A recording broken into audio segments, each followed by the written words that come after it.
Welcome back, guys, to Tim and Joe's awesome podcast. Tim, Joe, I don't think we've ever even said, like, which one's Tim, which one's Joe, but Tim, Joe over there. That's so true. Which I saw, like, our last podcast, our last episode had, like, 45 downloads. So I think we've broken 45? through just friends, and now we're into enemies as well. No, whoever's out there, you know. But, I mean, does that mean we've got an email? I didn't check the emails, but send us an email, Tim and Joe's Awesome Podcast. Leave us a comment on the YouTube. Smash that. Like and subscribe. Today's topic, I think a lot of us can identify with it. I got the idea from something, Joe, you had told me one time. You said, hey, all of us feel like we're doing one more thing than we can handle. Okay. Like I was like, man, that is kind of true. Like every season of my life, I've always felt like, man, I'm just doing like one more thing than I can handle. Yep. So this episode is The Full Life, how to cope with an overabundant, because they're usually good things, overabundant life. So. Yeah, I like that. I noticed that. You sent me the topic a couple of hours ago. Let's be honest. Earlier this today. morning. We had a different topic. I was saying yesterday. But I liked it. That was, it was a good way to put it because it's not bad stuff. You know what I mean? It's not, but, you know, especially you got a bunch of kiddos running around, it is overflowing. That's the way to put it. All those blessings are overflowing. A lot happening. So, so we're just going to talk about, strategies, things, funny stories of how we cope with the overabundance that is life. Sure. So did you have any thoughts coming off the dome or? I think I do pretty well with this. I get overwhelmed, as we all do, of course. But the first thing that came to my mind was you always have to have a side quest. Ooh, okay. I think Tell me more. Yeah, a side quest is like not a hobby. Okay. Right? Yeah. A lot of people tell you to get a hobby. Yeah. You have like time to yourself. I think that's really good. I have a few of those. I have endless amounts of hobbies, actually. I can't even. That's overwhelming. I need one less hobby. Okay. All right. But a side quest is like the thing you're working towards. Okay. You know what I mean? For me, it's almost never been like career driven. Right now, it kind of is, but it's always something that like you never really feel stagnant, right? Because you're always working towards something. It's like I'm gonna go to travel to XYZ, or I'm going to do this kind of adventure, right? Or learn this skill, right? Yeah. So it's not really an escape because it's always kind of demanding, right? Like it takes a little bit of effort to put in there. It's, but it does not, you're never, even if you're moving slow, you're always progressing towards something. Okay. Right? And so even when like all the kids are running around and there's a million chores to do and there's bills that haven't been paid or whatever, it's like, but my identity isn't always wrapped up in that, right? Because I always have one thing that's kind of in my back pocket, right? Gotcha. Like stand-up comedy was one that we did together recently. Man, we did do that. Yeah. Well, back us up for just a second. Hobby, side quest, how would you say, what's the difference between the two, you know? I've always played volleyball. I love volleyball. That's a hobby of mine. I've always done sort of like graphic design stuff or like photography kind of thing. Those are things that I enjoy that like when I do those things, I'm kind of like it is a mental escape, right? Maybe like it's after the kids go to bed and the TV's on or whatever, I'm working on my own little thing, but it's kind of mindless, right? It is fulfilling for that very reason, but it doesn't push me. It doesn't have an end goal. I'm not trying to get from A to B to C. I'm just there. You know what I mean? Okay. So a side quest for me right now it is aviation because I definitely have checkpoints that I'm always hitting and trying to like progress or whatever. But at times, like again, like stand-up comedy, right? This was like, oh, I want to try it. I've always wanted to try it, so I'm going to do it.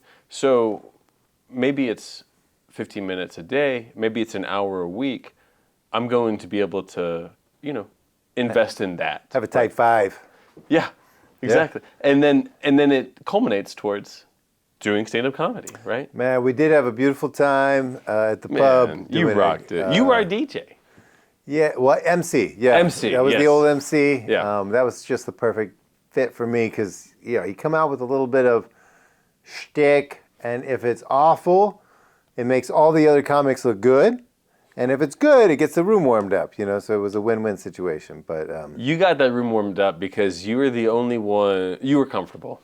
You were the only one that was doing like sound effects, impressions. I don't know if anybody else went there all night as far as doing storytelling. It was perfect. It's a perfect way to kick things off. It's not easy to get the room going either.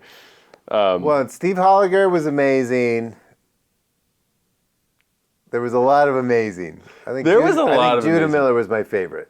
Well, oh my gosh, Judah, a young rising talent. Be on the lookout for the name Be on the lookout for Judah Miller. He did some sound effects, as a matter of fact, lawnmowers. Yeah. Oh, that was like, and that was so life-giving because after that, it was like, I have 10 friends that have done stand-up comedy. Yeah. That's a pretty cool friend circle now because we were recruiting from people we knew to come to the local pub. I mean, standing room only. I mean, it was just, some people brought down the house. People were crying till they laughing till they cried. You know, like it was just phenomenal. Well, I love that because your side quest invites, in that instance, maybe it's others, but some side quests you can invite others to join in. Mm-hmm. And maybe it's a hobby for them, but it's a chance to like build community. Because I mean, we even had Larry's mom there, excuse me. And she's like 90 years old. Yeah. And she was rocking it. Goodness, one of my favorites. Dolores. Yeah. Yeah. And then, one thing that we were able to add to that is we had Talent in the Neighborhood. We have our sound engineer, Alex Moeller, who was able to run all the audio from the mic directly onto CDs. We made albums we were able to give to everybody who participated. So everybody has a little memento of like when they did stand-up comedy. We have a whole comedy album contributed from all of our friends. Man, Netflix, we're ready for our special, you know? We're ready, man. Oh, we got to do that again.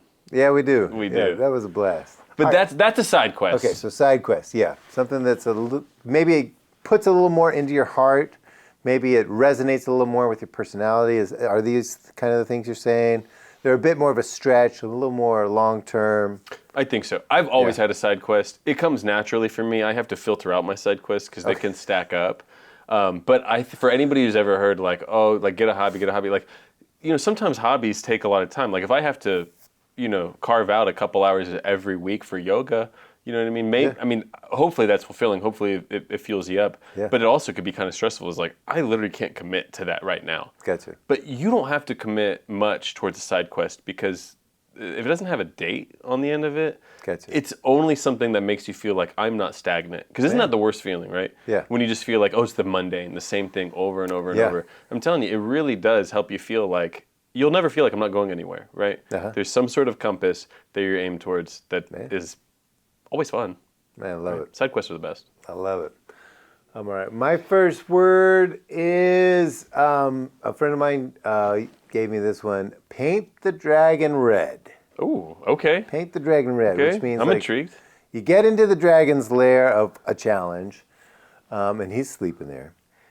And if you don't take a moment to actually define dragon, this is what I'm fighting, in the heat of battle, you may actually injure a friend, one of your co-warriors, or co-workers, whatever they are. You may actually hurt yourself. You may actually damage the cave and cause an avalanche. So what that means to me in like an overabundant, full life is like figure out what are like the non-negotiables. Like, all right, so you're working so hard that it is pretty common, at least common enough that we know about it, that like people will work hard to provide for their family, but in the effort that goes into that, they might actually injure their family and like they're not around as much. Maybe they're home and they're stressed out all the time, so they still have time with the family, but they're stressed all the time, or they're working a job maybe they hate, and so they're bringing that negative energy into the house. And so, but if you can paint the dragon red of like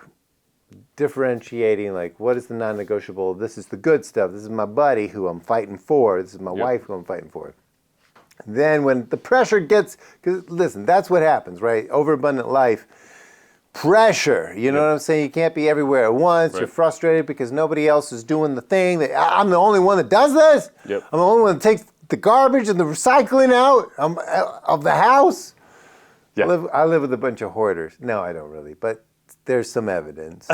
Careful, I think 5 out of our 45 downloads live in your home. That's it. Well, yeah, that's true. That's true. Evan's been listening, but yeah. So I would say just paint the dragon red, and for me, it's like, all right, let me just imagine just the abstraction of like what is a good life. I would say a family that loves you, kids that know you, a wife that feels supported by you.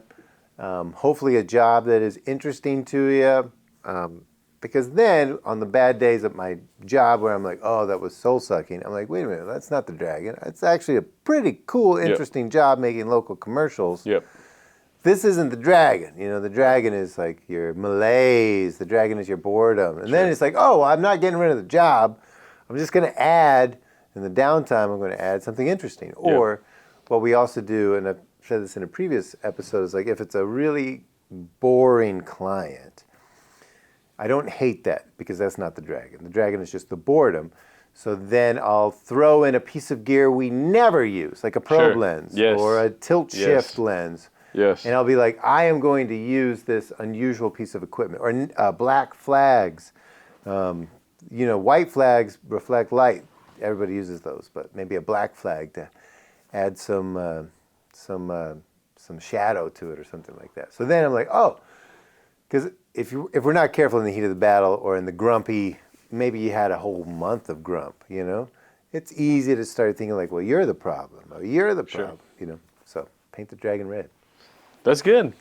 Paint the dragon red. I like that. I think that's something that it definitely applies to like literally everything. It's just like when you're in the swirl of it all, like what is the actual thing that I'm trying to tackle, and it's not the kids, and it's not the spouse. But they make it look like that, don't they? Like, right. It's me. Right. Define it. You got to define what the problem is, right? And if it's bright red, it's a lot easier to make sure you're not taking out your frustration. I got my kids filming me. Anytime that they could tell I was about to go off. Oh, really? One of them would grab my phone and just start filming me. And I'd be like, yeah. And I saw enough ugly videos of myself to like, no, I don't want to see that later. But yeah, they would just, oh, daddy getting heated? Yeah. One of them would just run off. And that's what we call a legal observer in 2026, right? That's exactly what we start them young. Start them young. That is too funny.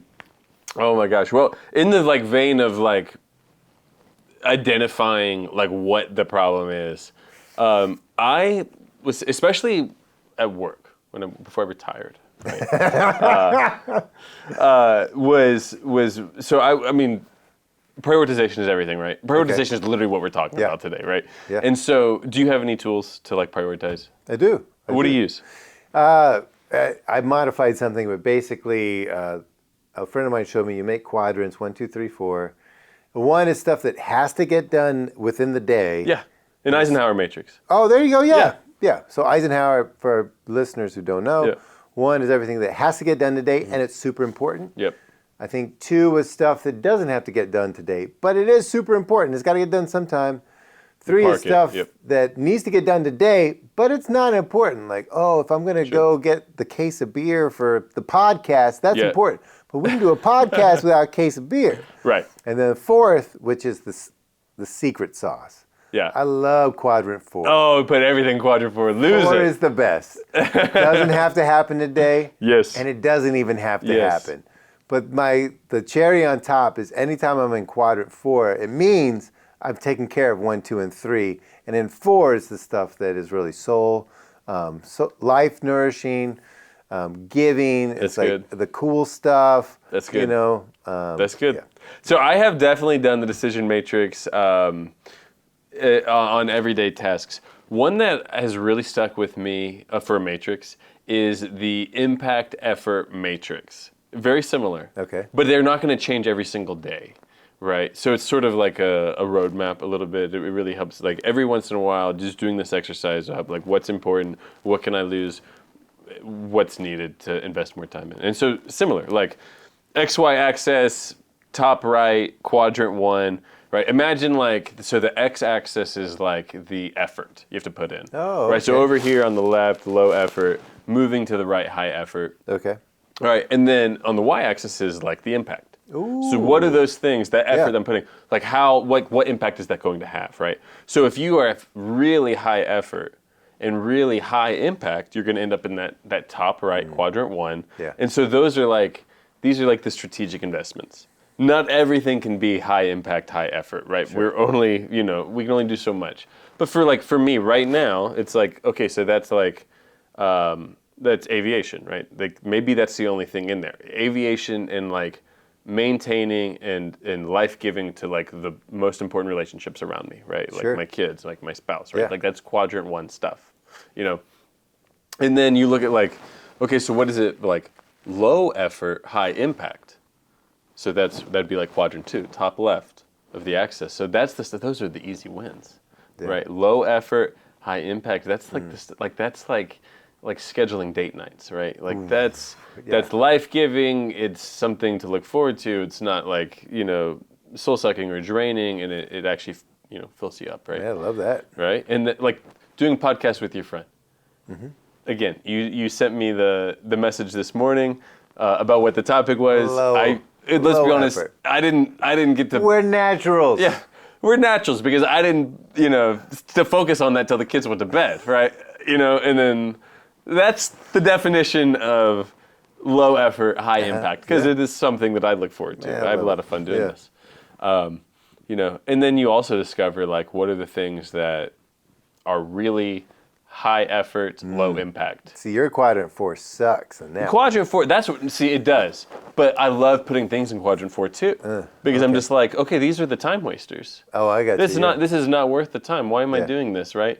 That would be like, maybe like trying to like perfect something that's not worth it for me, or like socializing out of obligation, right? That can be a really high effort thing. And if it's not filling me up, you know what I mean? Yeah. So like any obligation really, like if it's not worth the juice isn't worth the squeeze, like that's a quadrant 4 thing for sure. Yeah. You know what I mean? Yeah, that's the trash bin right there. That's the trash bin. And the quadrant 3, that's those kind of things that it's not, it's not moving the needle really, but like it's low effort for me to clean the house. It has some return on investment there, you know what I mean? Yeah. It gives, so like that, it'd be like Man, a I love quadrant 3 thing. Like for me, it can be really fun to do that every once in a while. It's not something to do every day like the Eisenhower, but like every once in a while as a roadmap, where's my heart compass telling me like I really need to invest my time, and it might be telling me I don't need to be investing in this at all. Yeah. You know what I mean?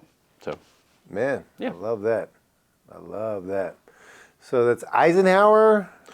Well, the decision matrix is also called the sorry. Eisenhower matrix, which is the Gotcha. one that's like That's the one I do mentioned. now, or it's like delegate this or whatever. Gotcha. And then Then your impact and effort matrix. Yep. Man, I love that. Yeah. I love that. Man. I think another thing is just meditating on gratitude. Okay. Like Sure. it is a good thing to be demanded. I've got 4 boys, and one is 1-year-old, so he's not really verbal, but he certainly has needs. But it is not uncommon for my kids. I think in a past life, their dad walked out on them. Sure. Because when I go to the basement, I'm just going down to the basement to get a hammer to fix a nail that's stuck. I don't know. Yeah. Daddy? Anybody seen Daddy? Daddy? Anybody got eyes on Daddy? Where's Daddy? Anybody got Daddy? Daddy? Daddy's gone. Daddy's gone. Where's Daddy? Everybody loses it. Sure. Everybody's looking for me. Everybody, and then as soon as I'm in the room, Daddy. So it's not uncommon for 3 people to be talking to me, and I also try and identify like, the reason I feel so stressed out is because I really want to give everybody like the attention, I want to give them the love, and so I get angry with them because they won't let me give them what I think they need, which is love. Yep. So it's a nasty little cycle there. So taking time to be grateful, meditating on gratitude has helped me through a lot. We've got an old house. That's an old house an right awesome there. House. That's an old house. It's the best house in Portland. Turned out it had some lead paint on the floors. Some people decided to paint back when they had lead paint. They decided to paint rugs. It was just in the middle of the That's a floor, choice. Like an oval. Paint the rug. So is And that then- like staining the wood in the shape of a painted rug? Painted it with lead paint, and then they painted over that white because they got tired of that rug. I really don't. That's I all don't can know assume. what is the upside on a painted rug?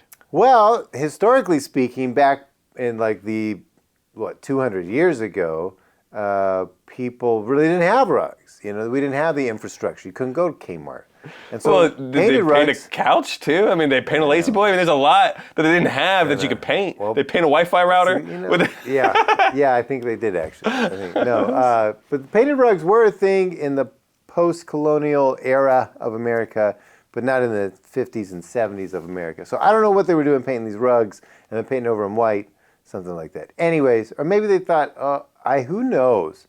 Point is, it was lead paint. So I was like sanding for 9 hours. Oh my God. My buddy Lance, shout out to Lance, let me borrow his Festool, which is made for lead paint removal, among other things. But man, I was down on my house. Let me just be honest. My whole weekend for 9 hours was just, and I had a mask on. Oh, and I'm it's sucking so it, and I was gross. cleaning It's the it up. worst. It was bad. And the lead paint, nonetheless. Real That's bad. terrible. Real bad. And listen, I do say that my spirit animal is a 3-legged pit bull because I'm super slow. But like once I bite on, I can't let go. But listen, this pit bull wanted to let go. I was like, man, this is even too much for me. This is too much for me. And that was halfway through. So, but then I meditated on gratitude with the wife. He's sitting down. Listen, there's so many house projects that still need to get done. But we sat down and meditated on just like, man, this is like so many memories, room to room. It will look the way we want it to eventually. And it has given us a lot of the floor plan. If a lot of you haven't even been to my house, is very bizarre. It's called a something cottage. They were big in New Orleans. Stephanie looked them up, but in like the 1800s. But basically, back in the day, they would make a hallway that goes from tip to tail, front to back, and then they would put 4 rooms on it. Okay. So you've got, think of like right down the middle is just a hallway that goes from your front door to your back door. It's not even just a hallway. I mean, this thing is very wide. It's like a skate rink. We massive. We go roller skating. Yeah, I mean, I've seen hallway. you guys do bumper cars in that thing. We do bumper cars in there. It's a huge hallway. And then on either side, symmetrical, is just 4 rooms. Yeah. And then somebody at some point built on a back room to that house. Yeah. That's an add-on? That's an add-on. Where was everything else before that? I mean, one of their rooms was... Well, so in the 1800s, typically your kitchen would be in the yard. So it's so hot and everything. So you would have a separate kitchen outside. Can't paint the kitchen. Can't paint that on. Paint the kitchen on. Paint the eggs. Paint the bacon. We eat and paint today. That's all we got. And I got up in the attic to work on the roof, which whatever, man, this house.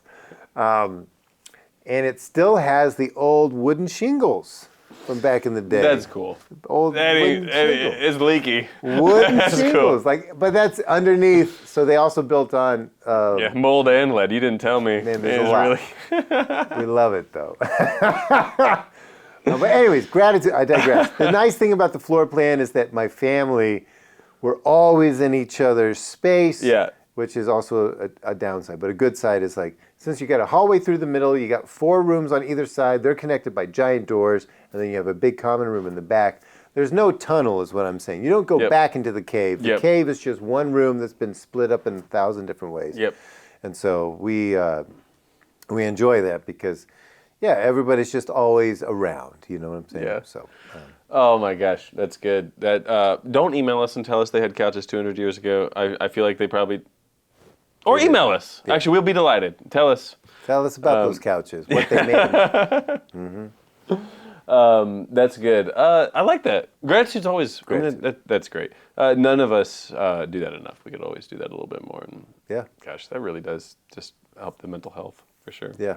I have found it's not super helpful during times of tension. Oh yeah, backfires a little bit. It backfires a lot. Well, maybe you're talking about gratitude that is like dodging, or is that it? Like you're like, hey, listen, let's not talk about that. Let's just be thankful. Or yeah, that's probably it. Maybe I'm doing gratitude wrong. I got you, man. You know? Yeah. I don't know. Who's to say? Who's to say? I'll reflect on gratitude a little bit more. That's really next good. time you're in one of those moments and you need the gratitude, just be like, listen, our attic isn't moldy. We don't have wooden shingles. We're not the Straters. We don't have red paint. It's always my go-to. My kids aren't scared I'm leaving for good, Yeah, you made me feel a lot better. I'm doing all right, Tim. You are. I'm doing all right. You are. Boy, well, an oldie but goodie, any sort of brain reset. For me, it's exercise. Brain reset. Okay. Any brain reset. To step away, to use, just to tackle a problem, to push yourself, whatever it is. Yeah. I've got to sweat for me. It's like if I can just sweat, I'm good. If I have a migraine and I sweat, I'm good. If I'm anxious and I sweat, I'm good. Wow. Yeah. Yeah. So exercise is everything. It's really hard to exercise. Like that's like the biggest time. That's a whole different problem. Is to like find the time to go to the gym. I need to carve out like an hour and a half. Yeah. Like not always going to work. And we canceled because Cancel your Y membership. I canceled the Y membership. That was tough. That hurts because I love the sauna. Man, I know you love Just give me the sauna. That takes care of everything. We're supposed to do a sauna episode. We are because when we sweat, everything's fine. Getting back to normal. Get my equilibrium, homeostasis. Man, my teeth don't hurt. My head doesn't hurt. Nothing hurts. Just that sweat. I just gotta sweat. I hear you, man. But I can't. Coming.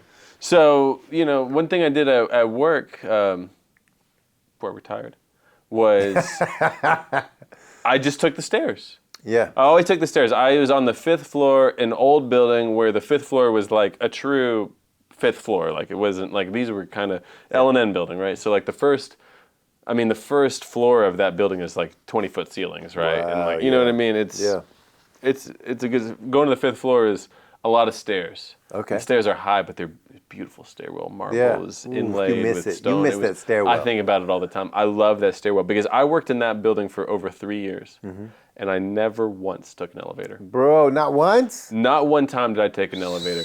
And on many occasions, I needed to because I had supplies. Sure. I had, I'd like go down to the mailroom and it'd be like, okay, you've got literally like, you have 50 solar lights. Wow. Came in the mail. Yeah. With your name on them. Get them to the 5th floor. Get them out of here. Get them the hell out of here yesterday. Yeah. All right? You're like, I'm going to need about 3 days. And I realized other people weren't as accommodating to my stair preference. Oh. Right? So pretty quickly, How insensitive. I just need your help. Just run down and get $50. You take the elevator. It's no big deal. Like, just do it. Yeah. But, so I'd have to load them onto the elevator. And I would have to hit floor interesting. 2, 3, 4, 5. Uh-huh. And then I'd have to run up the stairs and beat the elevator. Wow. And there were times where I didn't beat the elevator. And then I have to run back down and figure out where it went wrong. You got slow. After a few trips, you get a little slow. You know what I mean? I'm already sweaty. I've already sweat. I've reached my equilibrium. I'm not really into it now. Your teeth don't hurt. Your head doesn't hurt, but you're tired. Tired. I can't tell you. There were so many times I carried a cooler, just a 50-pound duffel bag, whatever it is, up the stairs. Boy, I was sweating. But every once in a while, I'd hit 5. Yeah. And I was having such a good time, I'd just keep going. I'd go up to 6, 7, 8, 9, 11, 12. Yeah.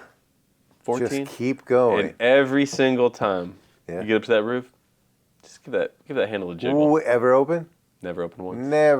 Never opened once. Man. But the hope. Yeah. Hey, it's that side quest. I kept coming back. That side quest. Kept coming back. So, what's your mental break? Mental reset? Man, I love what you're saying there. The sweating help? I think I'm still trying to find it. I think maybe photography. Okay. Possibly. Okay. I can do a much better job of a mental reset because it's just not in my DNA is mental resets. I just don't have that, but I need to because my thyroid will thank me, my adrenals will thank me. I should definitely. Maybe this is the reset. This is good. Coming here chit chatting. Yeah. Maybe photography, though. I'd say that's the times that most recently I've found, like, man, I'm really vibing, really doing it. You know? Yeah. I did some family photography. Come on. And that was similar. You know, I had some moments in that where I was like, wow, this is it. This is life. This is running up 14 flights of stairs and jiggling the handle, you know. It's a thing. And then you get that gratification when you look at an image and you're like, oof. Nailed it. Oof. You have captured some awesome photos. Because you do not, when you do family portraits, you help people get away from the mundane. Oh, thank you. I've done, I mean, everybody knows what a family portrait looks like. They don't look like the photos you've taken. Oh, bro. They are too cool, man. They're too cool. It captures life. And even if people don't recognize how important that is in the moment, like if they were hoping for that perfect Christmas card, I'm sure you'll get them something for that. But somebody was, and you know what? But I think we won. Because and time will, because there will be a time where we all look back at this crazy swirl of chaos, and we will say, those were the good old days. Man.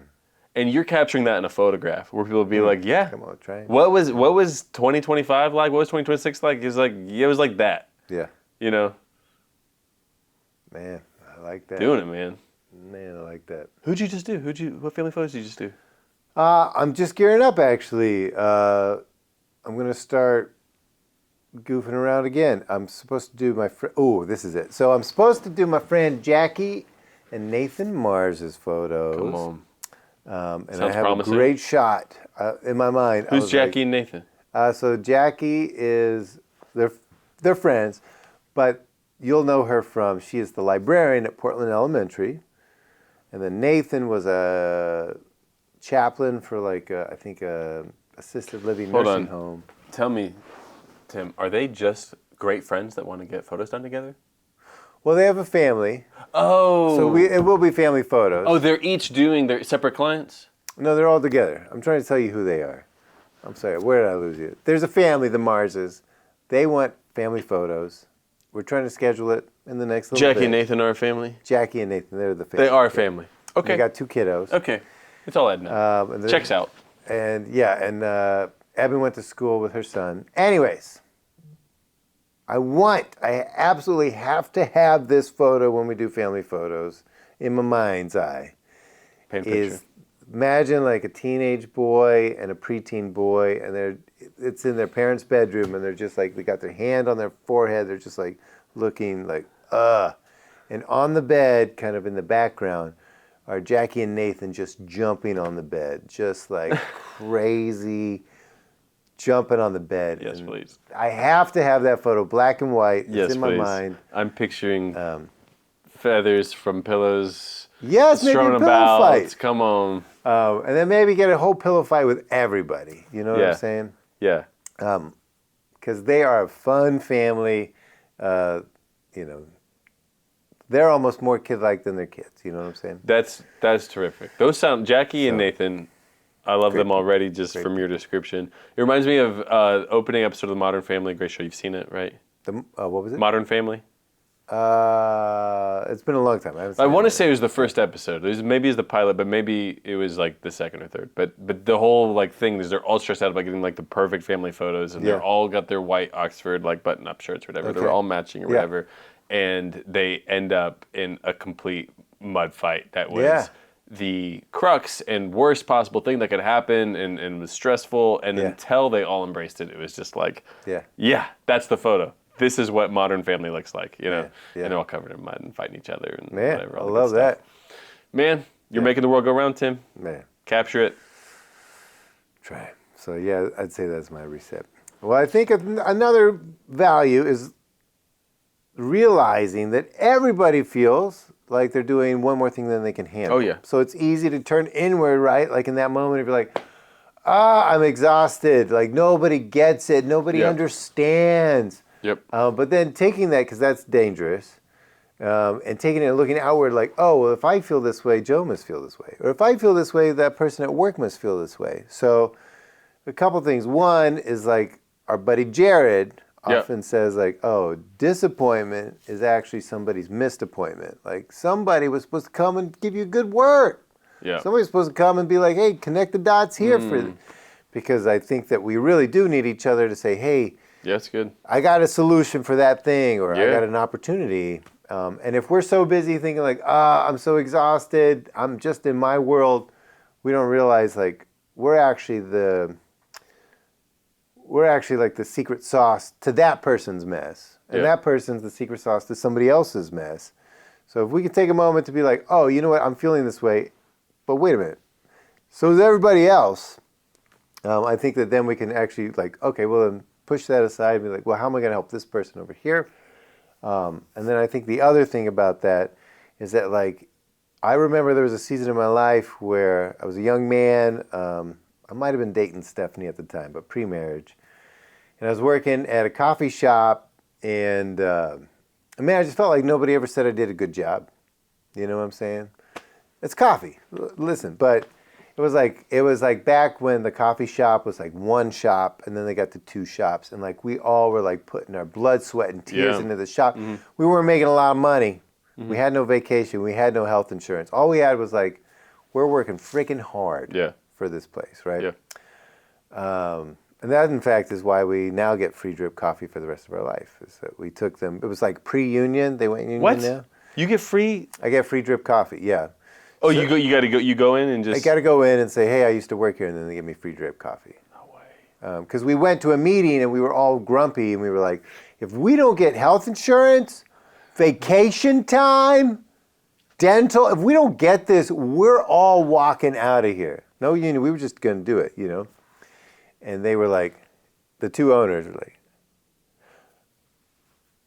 what if we gave you guys drip coffee for the rest of your life? I mean, they really pulled and we it were worked. We were like, oh, we got him! Oh, you won. Oh my gosh. Yeah. I mean, it's honestly, it's a very cool thing. I mean, now, you know what I mean? Like, hey, you didn't have the health insurance. You're alive. 90% of those people have moved away. That's what I'm saying.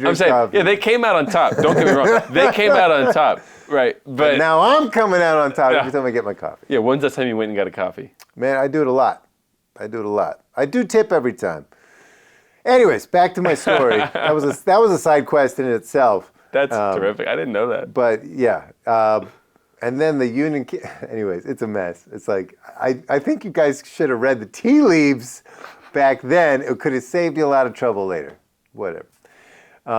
Anyway, so I realized like, oh, I'm feeling this way. But instead of like just like getting real grumpy, I actually went up to the owners, and instead of saying, you guys never say I do a good job, I was like, hey, I just want you to know, you guys do a really good job. You guys are crushing it.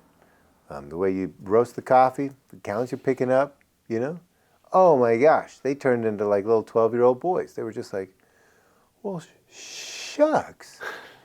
You know? They, even as owners, we think, oh, well, the boss has it all. He doesn't need me to speak anything to him. They took a moment to just be like, they had been waiting, just like me. They'd been waiting for somebody to say they were doing a good job. Sure. You know? Yeah. And it struck me. I was like, oh, man. So now whenever I'm feeling like, oh, nobody sees me, nobody cares. Oh, they're taking advantage of me. This is too much, right? Then I think like, oh, well, let me find somebody else and I'll just say what I need to hear to them.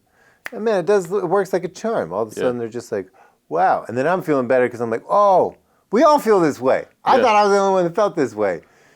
But yeah.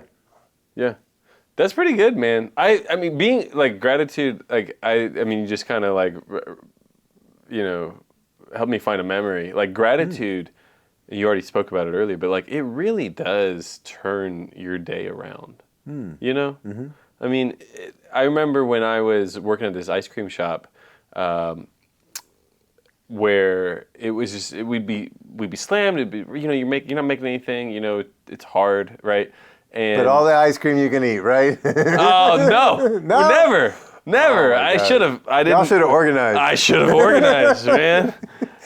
You could still be going in there. But every once in a while, you know, it's like somebody would come up and I would just be having a terrible day, and I'd just be like, "You are the 100th customer. Like your ice cream is free. Ooh, your ice cream is free." Man, you just hit him with it. I just hit him with it. And they'd be like, "Are you serious? Like we're the 100th customer today?" I'm like, You really are. I'm like, are you moron? Like, we are so busy. Like, it's 9:00 at night. I've been here for 14 hours. You're not the 100th customer. But yeah, you're the 100th customer. 10 people were in line in front of you. Oh my gosh. Do the math. But no, ice cream's on us. Yeah. Man, and it would change the whole energy, For right? me, Yeah. for me, I love doing stuff like that, man. I love making people happy. It's fun, man. It always, it just, what goes around comes around, man. Man, I love it. That's good. I mean, that's a perfect way to end. Unless you got anything else, man. I got nothing. I'm not gonna. People say be creative with your problems. I have not found that like creative solutions. I have not found that to be very helpful in my everyday. Yeah. Have you? I don't even know what a creative solution is. It feels like there's just kind of one solution. Yeah, like whenever like when you have a big problem, I was like, they don't even go there. It's like I love creative problem solving. I'm like, man, that is not very helpful when I've got I'm overstretched. Yeah. Or I haven't got time to be creative. I got to take the quickest point to the solution here, not the scenic route. Yeah, let's get her done. Because you got to get back to that side quest. You're like, listen, let's. Oh my god. Here. Oh, Get see, I that make side room quest. for the scenic route, and it's called the side quest. Yeah. And creative problem solving, it's fun to brainstorm, but Yeah. not in the swirled mess of it all, for sure. Well, I have one more thing. I think Let's hear it's it. important to know. I mean, listen, your whole life you're figuring out what you're into and what you're not, right? What stresses you out and what doesn't. Yeah. But like just admitting those things of like what you need, like I need a clean living room. I just need that, Yeah. Yeah. And if I can voice that, and you don't, my wife needs a clean living room as well, but it would be like, like the kids just went down, before we sit down and relax, let's just both of us pitch in for 7 minutes and fold this freaking laundry and sit down there. But if we know that's what I need, I don't, there's sometimes she's like, I need this. And I'm like, I don't understand that. But in good faith, because I married an amazing woman, I don't understand why you need that. Sure. But I will in good faith say that is a needed thing. And I will, I will do whatever that is, Yeah. So I think even that is just coming to a place of admitting like, oh, well, I absolutely, this is the one thing that really chafes me, X. And then you're like, oh, I need to incorporate my partner to say, for instance, here's a great example. My wifey, she loves this story. She admits it. At one point, I was eating dinner and I was like, there is no love in this food, And she wasn't angry. She just said, you can taste that? And I was like, and it was literally, like she had a smile on her face. She was just a dutiful wife. She was amazing. But I literally could taste that there was zero love in the food, I don't feel like this would land well. I mean, you must have just. That's what you would think. Just said it. just Except right. it was so true. She didn't feel offended. She just felt validated. And like, yes, there is no love in this food because I'm cooking 7 days a week. Yeah. So I was just like, let me just cook on the weekends. Yep. Like who doesn't need 2 days off from cooking, right? Yep. And then she couldn't admit because it would be a failure, right? Like, oh, well, the wifey in this traditional sense of isn't cooking, and like it's an admitting weakness. I can't cook. No, you can't cook 7 days a week. Nobody can. Even the chef is like, you guys get 2 days off. You guys get 2 days off, and the chef gets 2 days. Everybody's getting days off. And that was a great example. And then it worked out great. I enjoy cooking, and I've enjoyed that. And then it was about 2 months later after that. I took a bite of something she was eating, and I was like, there's love back in the food. Oh, come on. And she was like, there is, Tim. There is love back in the food. All that to say is like, it's easy to think like, oh, well, my job description as husband, as wife, as whatever. Sure. And so then you're like, I got to live up to my job description.